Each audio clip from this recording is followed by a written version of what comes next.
त्रिकुटी पर पहुंचने के उपरांत अब उस सतनाम के 2 मंत्र हैं, उनमें से एक मंत्र का अकाउंट हमने त्रिकुटी पर देना है, तब हम आगे प्रस्थान कर सकते, नहीं वहां से आगे नहीं जाने देगा ये। तो वहां परमात्मा आएंगे इस दास के रूप में, गुरु के रूप में। और जिस भी पुण्यात्मा की जैसी आस्था इस दास के प्रति आज बनी हुई है, तो त्रिकुटी पर भी ऐसी ही होगी। इसलिए परमात्मा कहते हैं, गुरु मानुष कर जानते ते नर कई हैं अंधे हैं वो, और महादुखी संसार में फिर आ गई हम के फंद। आपने गुरुजी को परमात्मा के तुल डील करना है, और ऐसे नहीं मानोगे तो आप फिर जहां भगवान होगा इस दास के रूप में, क्योंकि परमात्मा ने आपके पहचानो। अगर दूसरे रूप में खड़ा होगा तो आप बात भी को नहीं करो, और इस दास के रूप में आएगा तो आप जाते ही दंडवत प्रणाम करोगे, जैसी आपकी आस्था, यानी वो फिर अंतःकरण देखेगा। यहाँ तो आप झूठ भी बोल देते हो, कोई बीडीपी हो वो भी नहीं करना जी, ठीक से मेरा नाम, मैंने कोई मर्यादा भंग नहीं करी, या कोई और अन्य पूजाएं करता है साथ में, तो वो तो वहां जाकर तो आपके समक्ष फिल्म चल पड़ेगी, और आपका कैसा भाव है गुरु जी के प्रति वहां पता लग जाएगा। गुरु मीन भगवान के प्रति।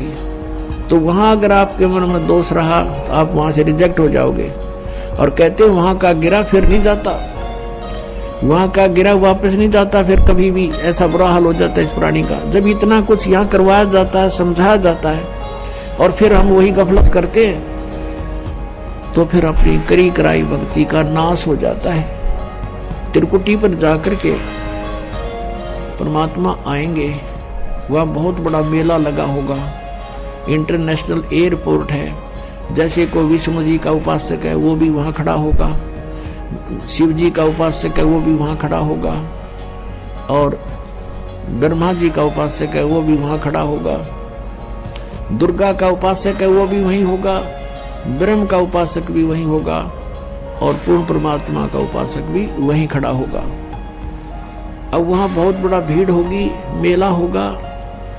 आप खोजोगे कि गुरुजी कहाँ हैं हमारे, तो गुरुजी दिखते ही आप दौड़े जाओगे, दंडवत प्रणाम करोगे, फिर परमात्मा आपको साथ ले जाएंगे कि आज तुम्हारा अकाउंट क्लियर कराते हैं। फिर जाएंगे धर्मराज के पास, यहाँ का जो अकाउंट रखता है न्यायाधीश, उसके पास ले जाकर परमात्मा कहेंगे जी इनका हिसाब करो, ये आपके ओम नाम की कमाई इनकी इतनी है, इतने इनके यज्ञ हैं, ये अपना डिपॉजिट करो और इनका कैंसिल करो, इनका ऋण जितना भी आपका है। और जो रही पाप, वो परमात्मा के पास शक्ति है, वो पाप नाश हो जाते हैं इस सतनाम के दूसरे मंत्र से और सार नाम के मंत्र से। ये हमारे पाप नाश होते हैं इनसे, दोनों के योग से, अकेले से नहीं होते उसके। तो पाप हमारे नाश मिलेंगे, पुण्य जो के तू वहां विद्यमान मिलेंगे। तो वो काल के ब्रह्म से, वो ब्रह्म नहीं आता सामने, वो धर्मराज छोड़ रखा उसने कि ये काउंट करेगा, उसको हिसाब दे देंगे। फिर त्रिकुटी से आगे चलते हैं, फिर हम ब्रह्म रंध्र की ओर। अपने आत्माओं,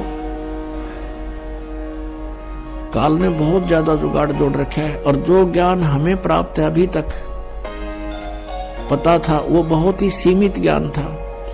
अब जैसे यहां से त्रिवेणी होती है, त्रिवेणी 3 रास्ते हैं, आगे चल के त्रिवेणी का जो मध्य का रास्ता है उसको पार करके हम त्रिकुटी पर जाते हैं, और वहां फिर त्रिकुटी से आगे फिर ऐसे ही 3 रास्ते हैं। वो मध्य का रास्ता है, वो ब्रह्मरंध्र, सेकंड ब्रह्मरंध्र है, जो काल के निज लोक में प्रवेश करता है।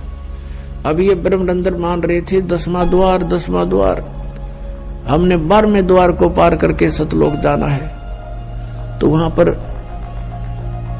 धर्मराज का हिसाब करवा के फिर हम प्रवेश करेंगे 11वें द्वार में, इस अक्षर पुरुष के लोक में। अक्षर पुरुष का लोक यानी स्थान 7 संख ब्रह्मांड का है, उसके अंदर से हमने जाना है,